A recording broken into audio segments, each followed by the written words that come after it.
एक बार लंदन में बरसात के दिन एक चतुर और हाजिर जवाब व्यक्ति फिलियास फॉग रिफॉर्म क्लब में अपने दोस्तों के साथ चाय पी रहे थे। तभी उन्होंने 80 दिन में पूरी दुनिया का सफर करने की शेख ही बघारी।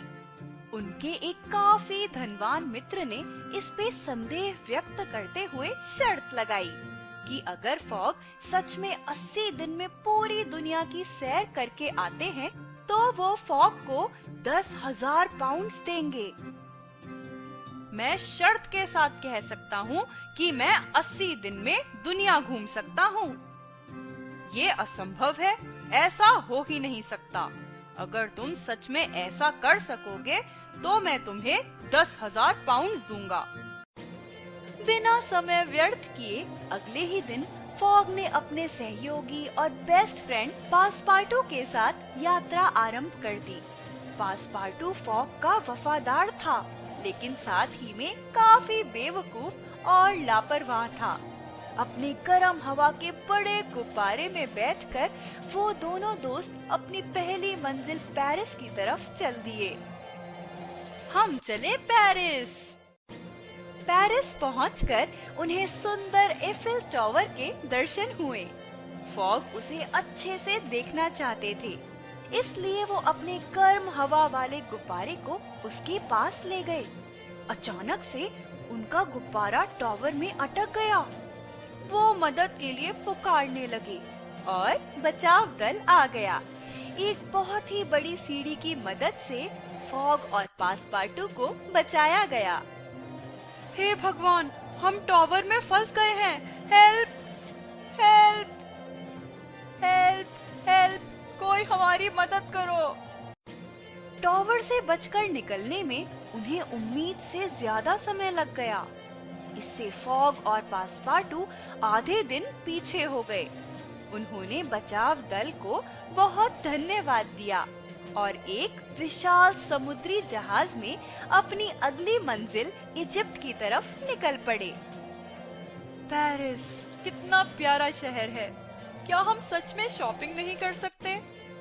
अगर हमें इजिप्ट जाना है तो हमें जल्दी निकलना होगा। आपकी यात्रा शुभ हो। ध्यान से जाना, पिरामिड्स में क्रैश ना करना। Bye bye Paris. Good bye Eiffel tower.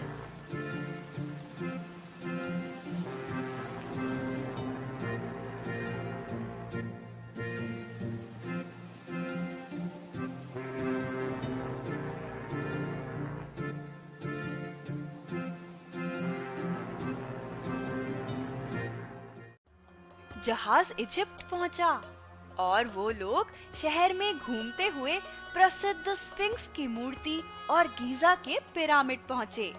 पासपार्टू किसी एक पिरामिड के अंदर जाकर मम्मी देखना चाहता था, लेकिन फॉग को जल्दी थी। आखिर में फॉग मान गया और वे अंदर गए। ओह, क्या हम पिरामिड में जा सकते हैं? क्या तुम्हें लगता है कि वहाँ सच में मम्मी होगी? पासपार्टू, हम यहाँ बाद में फिर आएंगे, अभी बस जल्दी से देख लो। पिरामिड के अंदर काफी सन्नाटा और धुंधला था। फॉग और पासपार्टू ने वहाँ सोने के बने बड़े ताबूत देखे, जिन्हें सार्काफगस कहा जाता है। जिज्ञासा और भय के साथ पासपार्टू ने एक सार्काफगस खोला और उसमें पट्टियों में लिपटे एक मृत शरीर को देखा। वह एक मम्मी थी। उसने एक और सार्काफगस खोला और उसमें एक और मम्मी को देखकर उसे कपकपी होने लगी।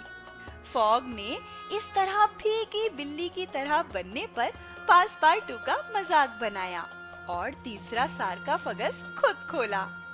जैसे ही उसने ताबूत खोला, उसमें से आवाज के साथ एक घिनौना सा और जीवित सा लगने वाला मम्मी उनके ऊपर आ गिरा। वो चिल्लाए और भागकर पिरामिड से बाहर आ गए। पहले बॉक्स में मम्मी, दूसरे में भी मम्मी, पता नहीं तीसरे में क्या है। तुम एक चूजे हो पासपार्टू, दो मुझे तीसरा खोलने दो। आधा दिन और बीत गया। फॉग और पासपार्टू अपने रास्ते पे आगे बढ़ते जा रहे थे और उनका अगला पड़ाव काफी दूर भारत था। हम कुछ दिन में भारत पहुंच जाएंगे। ओह, गुड बाय मम्मी।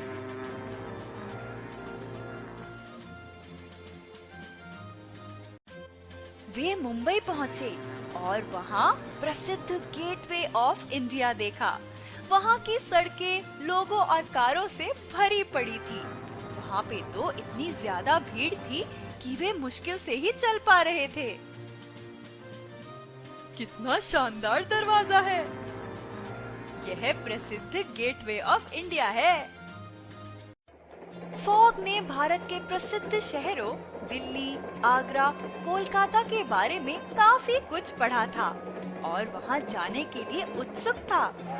वे एक ट्रेन पे चढ़े और भारत की खूबसूरती पे आश्चर्य व्यक्त करते हुए चल पड़े। उन्होंने दुनिया के 7 अजूबों में से एक ताजमहल को भी देखा। ताजमहल शानदार है। अब हम सिटी ऑफ जॉय कोलकाता जा रहे हैं। ओ देखो फॉग, वह प्रसिद्ध हावड़ा ब्रिज। यह ब्रिज लगभग 250 साल पुराना है। ट्रेन में उनके बाजू में बैठे एक आदमी ने उन्हें भारत के प्रसिद्ध जंगलों के बारे में बताया। सो उन्होंने अगले दिन जंगल सफारी पे जाने का निश्चय किया।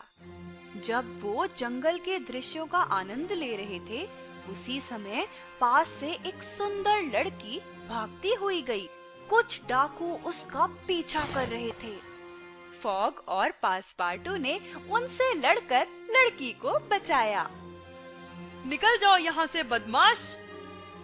घबराइए मत मिस, अब आप सुरक्षित हैं। लड़की ने उन्हें धन्यवाद दिया। उसने बताया कि उसका नाम ओडा है और उसका कोई परिवार नहीं है और वह अकेली रहती है। फॉग ने उसे अपने साथ दुनिया की सैर पर चलने के लिए आमंत्रित किया। वह मान गई और वे तीनों हट्टे कट्टे याक पर बैठकर चीन की तरफ चल पड़े। उन्होंने रास्ते में विशाल हिमालय पर्वत को पार किया और सफर के दौरान फॉग और ओडा एक दूसरे को पसंद करने लगे। बहुत बहुत धन्यवाद। मेरा नाम ओडा है। क्या तुम हमारे साथ आना चाहोगी? हम लोग दुनिया की यात्रा पर निकले हैं। देखो, मुझे कुछ याक मिले हैं। जब उन्हें सामने में चीन की दीवार दिखी, तब उन्हें पता चल गया कि वे अपनी मंजिल पर पहुंच गए हैं। ओडा इतनी बड़ी दीवार को देखकर अचंभित थी, जो पूरे क्षेत्र में फैली थी।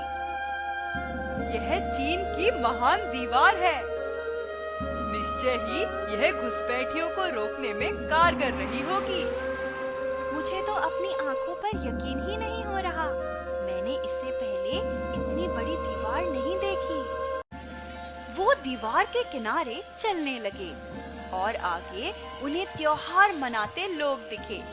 वहाँ काफी भोजन था और लोग परंपरागत चीनी गीतों पर नाच गा रहे थे। फॉग, ओडा और पासपार्टू खुद को उस समारोह में शामिल होने से ना रोक सके। कितने अच्छे वस्त्र हैं इन लोगों के। क्या तुम डांस करना चाहोगी ओडा? मैं भी इसमें शामिल होऊंगा। उनकी अगली मंजिल अमेरिका थी। वो फिर से एक समुद्री जहाज में बैठ गए।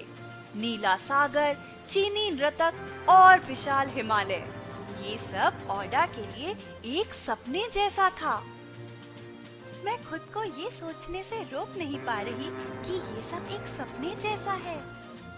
अभी आगे और भी बहुत कुछ है और हमें अब जल्दी करना चाहिए। हम अमेरिका जा रहे हैं।